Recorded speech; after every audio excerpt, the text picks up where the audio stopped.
The messenger of the covenant na hinahanap ninyo, na hinahanap ng mga tao noon pa. Dahil bago umalis ang Mesaya, sinabi ng Mesaya na may ipapadala akong mensahero. Hintayin ninyo. Ako'y babalik muna sa Ama kung saan ako galing. Para ang mensahero ay dumating sa inyo, isilang sa inyo. Ngunit hindi yan naintindihan dahil ang mensahero doon ay ginawang Holy Spirit. Pero nakakagulat na ang Holy Spirit doon sa John chapter 15 ay He will tell you the truth. He will speak only what He hears from me. He will prepare you. He will tell you what is yet to come. Siya lahat ang mag-guide sa inyo. Yang ipapadala ko. Na-counter-check lang yan nung nabasa ang Malakay chapter 3. Na hindi Holy Spirit ang sinabi, kundi mensahero of the covenant. So yung John chapter 15 and 16, it's about the messenger. Ayan, he will testify about me. He and he and he. Ano ang dala niya ng mensahero? The spirit of truth. Yun ang salitang spirit. Ang ginawa nila, nilagyan niya ng persona na spirit. Wala pong persona ang spirit. Kasi kung may persona ang spirit, edi sana merong persona ang spirit of truth na sinasabi sa 1 John chapter 4. The spirit of truth and the spirit of falsehood. Kung may persona ang spirit, at sinasabi nila na may persona ang Holy Spirit galing sa Ama. Eh kung may persona yan, edi dapat sana may persona din ang evil spirit na galing kay Lucifer. Bakit hindi nila sinasabi na may persona ang evil spirit ni Lucifer? Sa napakaliwanag na panluloko yung persona ng Holy Spirit.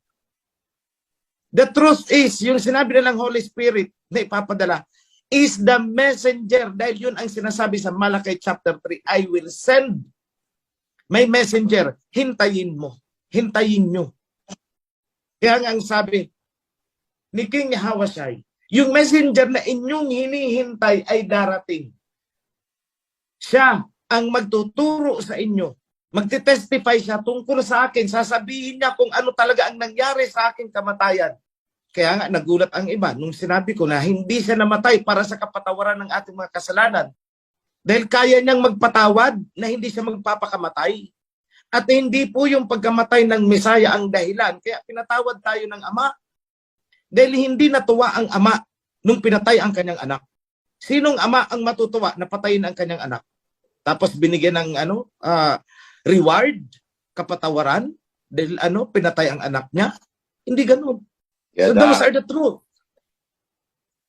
Kaya nga sabi ko, ano bang itinuturo ng mga doktrina nitong mga sekta? Na kaya tayo pinatawad dahil namatay ang anak para tubusin tayo sa mga kasalanan. Nakasangla ba tayo para tubusin? We are not. Kaya nga ang tanong ko sa kanila, simple eh. Sige, i-picture out nga natin ang Ama.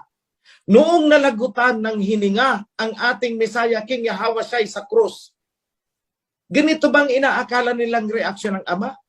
Yehey! Pinatay nyo ang aking anak. Patatawadin ko na kayo ngayon ng inyong mga kasalanan. Ganun ba ang gusto nilang palabasin? Tila ba gusto nilang sabihin na natuwa ang Ama na napatay ang kanyang anak? At bilang reward, pinatawad tayo ng mga kasalanan. Nakita nyo, that is kalokohan. Doktrina yan eh. Dahil ang totoo, pinatay ang Mesaya dahil inaangkin niya na ang kingdom na ipinamana sa kanya ng Ama. It is His inheritance eh. Joel chapter 3, basahin nyo. Jerusalem is my inheritance. Israel is my inheritance. Sa Psalms chapter 2, nasusulat doon ang salita ng Ama. Sabi niya, today, you have become my son. Ask me, and I will give you the world as inheritance. O ayan. So bumaba yung anak, nagkatawang tao to take his inheritance. At siya ang maghahari. At hindi pinayagan ni Satanas yan. Nakipaglaban si Satanas. Pinatay niya ang Mesaya. Nung napatay ang Mesaya, i-take over nila ang inheritance ng Messiah. Ayan ang parable of the tenant sa Matthew, na pinatay ng mga tenant yung anak ng may-ari ng lupain para hindi makuha ang mana. So tingnan yung mabuti yan. And I am revealing that, at walang ibang nagturo niyan kundi ako. Buong mundo. Sige, kung may narinig kayo na ibang tao na nagturo na inheritance ng anak, itong Jerusalem, tayong mga Israelites, may nagturo ba? Wala. May nagturo ba na dapat kingdom ang itayo bilang preparasyon sa muling pagbabalik ni King Ahasuerus? Wala. Ako lang. May nagturo ba ng covenant? Wala. So ngayon, babalikan ko ang question. Nararamdaman ba natin ang muling pagbabalik? Yes. Anong palatandaan?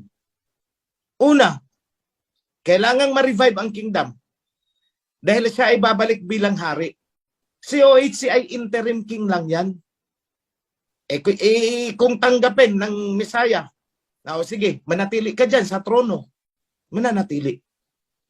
Pero hindi kasi ang pagpupugay sa King Ahasuerus ay huhubarin mo ang iyong pagiging hari at isusurrender mo sa kanya.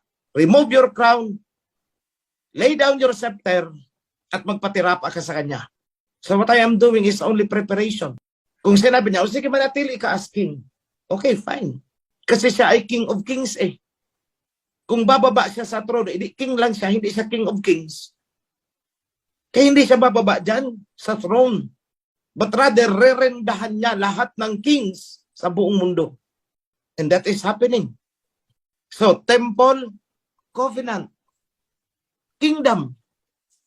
Yun ang mga kailangang ihanda natin.